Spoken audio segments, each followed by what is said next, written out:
Channel में आपका स्वागत। मैं हूं। जो मैं आपको बताने जा रहा हूं बड़े ध्यान से सुनिएगा। ये बड़ा चिंता का विषय है। छम कॉन्स्टिट्यूएंसी से former deputy chief minister Jammu Kashmir Tarachand ji मेरे साथ हैं। और आज इंटरव्यू में ये नहीं करने जा रहा हूं कि आपको कैसी वोटिंग मिली, क्या आप जीतने जा रहे हो, विधायक बनकर क्या करोगे। नहीं, मैं ऐसा कुछ भी नहीं करने जा रहा। एक चिंता का विषय है। हालांकि 1 तारीख की शाम को रात को 9 बजे हमें यह खबर मिल गई थी। उसके बाद लगातार हमने कोशिश की कि farmer deputy chief minister Jammu Kashmir, जब मैं former deputy chief minister Jammu Kashmir कहता हूं इसके पीछे वजह है एक, ताराचंद जी से बात करने की कोशिश की, लेकिन उन्होंने आज 3 तारीख को हमें वक्त दिया है। आज ऐसा क्या हुआ उनके घर में जिस दिन पोलिंग थी 1 अक्टूबर को रात को 6, 7, 8, 9 बजे, क्या हुआ? 2 अज्ञात लोग हथियार लेकर उनके घर के अंदर आते हैं और क्या कुछ उनके साथ होता है। और अभी तक पुलिस किस गहरी नींद में सो रही है। ये बड़ा चौंका देने वाले मसले हैं। और आप कहते हो जम्मू कश्मीर सेफ हैंड्स में है। कुछ चीजें आपके साथ साझा करने जा रहा हूं। Tarachand ji, former deputy chief minister Jammu Kashmir, वो ही अपने मुंह से आपको बताएंगे। मैं फॉर्मर डिप्टी चीफ मिनिस्टर बार बार इसलिए कह रहा हूं कि ये उस शख्स के साथ हुआ है और वो भी कानून का मुंह देख रहे हैं कि मुझे इस बात के लिए कब तसल्ली होगी कि जो मेरे साथ हुआ उस पर पुलिस ने एक्शन किया। तारा जी, आपने हमें वक्त दिया।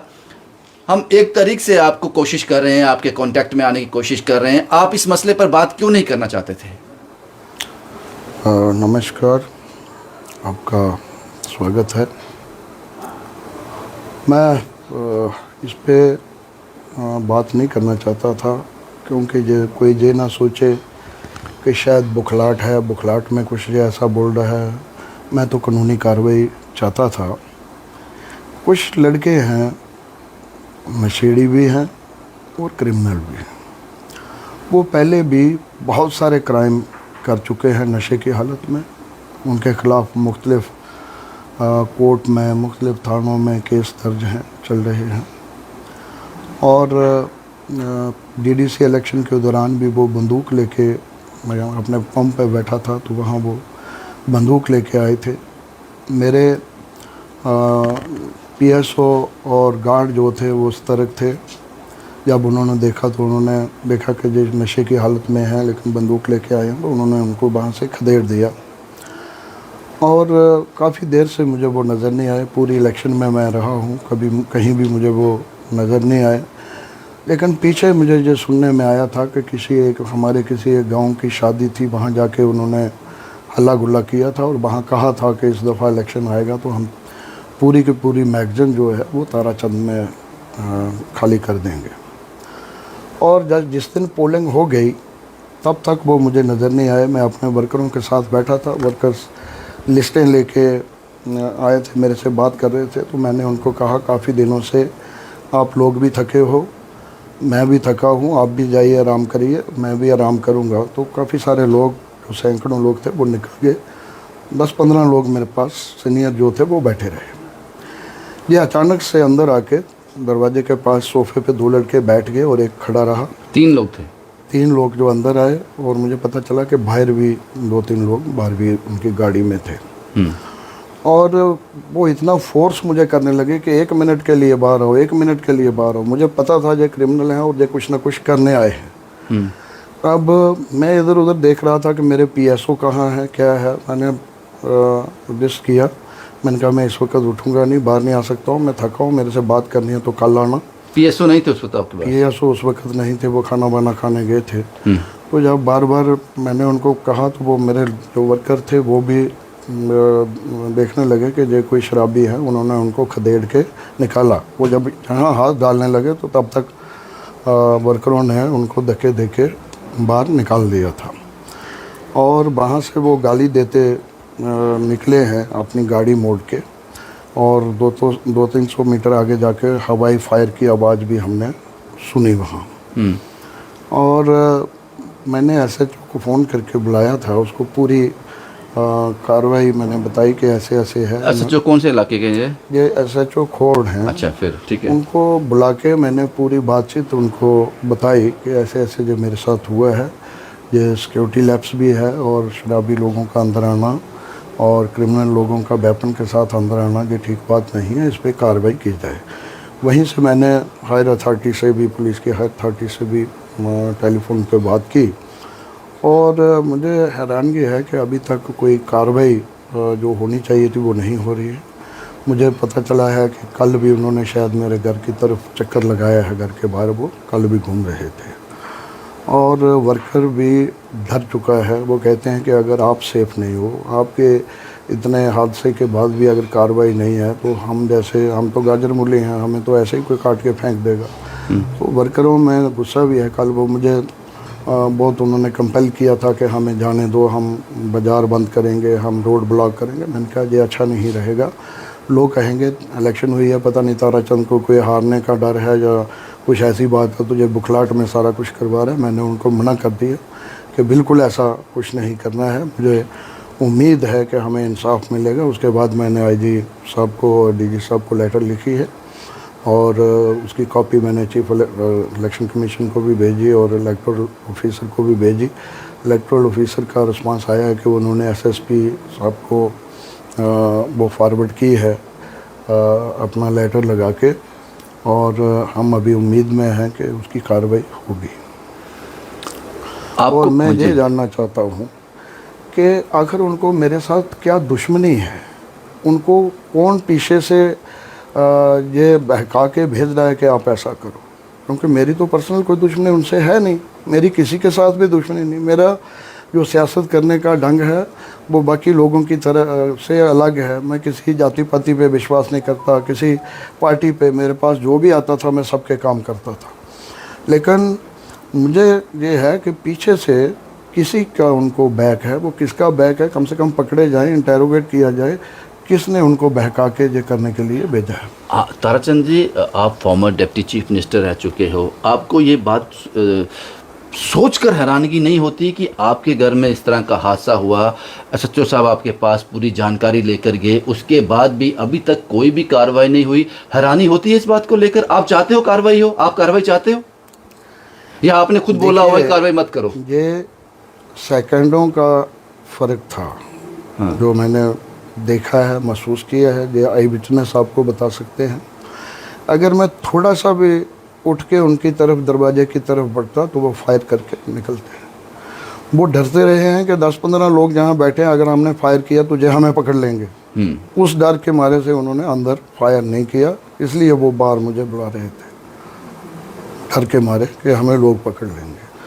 और ये तो ऊपर वाले की मेहरबानी है कि मैं बच गया। 2002 की इलेक्शन में भी मेरे साथ ऐसा ही हादसा हुआ था, तब भी भगवान की मदद से ही मैं बचा था। और ये जो परसों का हादसा है, ये भी कोई भगवान की ही कृपा थी कि ऐसे हालात बने, मेरा दिमाग काम कर गया, मैं उठा नहीं, उनका जोर लगाने के बावजूद मैं बच गया।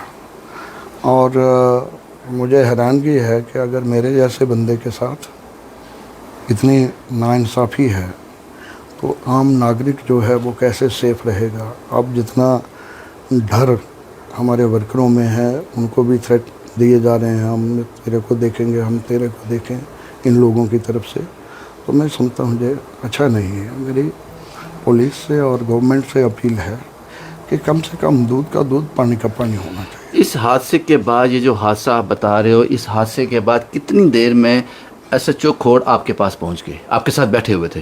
जो ही वो 1-1.5 घंटे में नहीं, जो ही वो दरवाजे से बाहर निकले, हाँ। वो लड़के, मैंने उसी वक्त उसको फ़ोन लगाया। अभी वो अपनी गाड़ी में बैठ रहे थे, मैंने SHO को फ़ोन लगाया।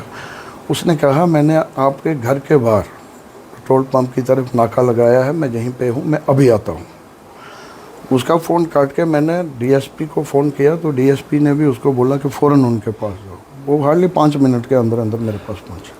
उसी 5 मिनट में फर्स्ट डे में आपने SHO को क्लियर कर दिया था कि मैं कार्रवाई चाहता हूँ, मैं कार्रवाई चाहता हूँ? सारी बातें मैंने भी बताई और मेरे जो वर्कर सीनियर लीडर वहाँ बैठे थे उन्होंने भी सारी जो कार्रवाई देखी, वो सारा एक एक चीज़। ये भी आपने कहा कि मैं लीगल एक्शन चाहता हूँ? ये भी उसके बाद भी कुछ नहीं हुआ? ये भी कहा, मैंने लिख के भी दिया। क्यों नहीं कुछ हुआ? आपको क्या समझ आता है? आप तो मंजे हुए सियासतदान हो, एक ये अच्छे मेरी ओहदे पे रह चुके हो। ये मेरी समझ से बाहर है, ये बात मेरी समझ से बाहर है कि क्यों ऐसा हो रहा है। अभी वहाँ के लोगों के बीच जाना मुश्किल लगता है कि अभी भी मुश्किल हो सकती है? डर का माहौल है? डर का माहौल है, मेरे साथ सिक्योरिटी है और उस दिन से सिक्योरिटी अलर्ट है। मैं अगर जाता हूँ, अगर उसके बावजूद भी वो नशे की हालत में मेरे पे अटैक करेंगे, इधर से सिक्योरिटी भी उसका अगर जवाबी कार्रवाई करे तो कोई नुकसान हो सकता है। इसलिए मैं गाँव नहीं जा रहा हूँ, तो जम्मू में आके बैठ गया हूँ कि मेरा जो समय है ये किसी तरीके से निकल जाए। समय निकालने के लिए मैं जम्मू में आके बैठा हूँ। हालांकि वहाँ हमने काउंटिंग एजेंट बनाने हैं, वो लोग सीनियर वर्कर्स की मीटिंग बुलानी थी, उनके साथ मशवरा करना था कौन कौन काउंटिंग एजेंट होंगे, क्या क्या उसकी फॉर्मेलिटी होगी। जो वोटिंग हुई है उनसे फार्म सी लेना है, कलेक्ट करना था, हिसाब लगाना था कहाँ कहाँ क्या है। वो सारे काम छोड़ के मुझे डर के मारे जम्मू में बैठा। ताराचंद जी, क्योंकि सोशल मीडिया है, हर तरह के लोग इस वीडियो को देख रहे होंगे। कुछ तो ये भी कह रहे होंगे कि ये जानबूझकर, जो जैसा कि आपने पहले बताया कि ताराचंद इसलिए कर रहे हैं कि हारने के डर से या कुछ भी, लेकिन हमें समझ आता है क्योंकि अगर ये चुनाव से एक दिन पहले आप करते तो ये एजम्पशन ज़्यादा होती। लेकिन उस दिन चुनाव हो चुके थे, पोलिंग हो चुकी थी, लोग अपना मत दे चुके थे, उसके रात की आप ये बात बता रहे हैं, तो जाहिर सी बात है इसमें कोई भी वो चीज़ तो नहीं आती, वो चीज़ नहीं आती। लेकिन ये हैरान कर देने वाली बात है। SHO खोड़, मैं आपसे जानना चाहता हूं सर, हो सकता है कि कोई लीगल ऑब्लिगेशंस हों जिसको फुलफिल करना हो, लेकिन जब विक्टिम चाहता है कि अगर 1 सेकंड में कुछ हो जाता, अगर वो चाहता है कि कानूनी कार्रवाई हो, तो अभी तक आपने क्या किया? कुछ पता है आपको क्या कार्रवाई हुई अभी तक? कुछ नॉलेज है आपको, या अभी भी अब हमारी तरह ब्लैंक हो? अभी तक कोई नॉलेज नहीं है। कोई अपडेट नहीं दिया गया आपको? अभी तक कोई अपडेट नहीं है। उन लोगों के बारे में कुछ और बता सकते हो जो आप पुलिस को बता चुके हो? ठीक है, यहाँ बताना ज़रूरी नहीं है, आप पुलिस को बता चुके हो। ये सारी चीज़ें मैंने आपके सामने रख दी।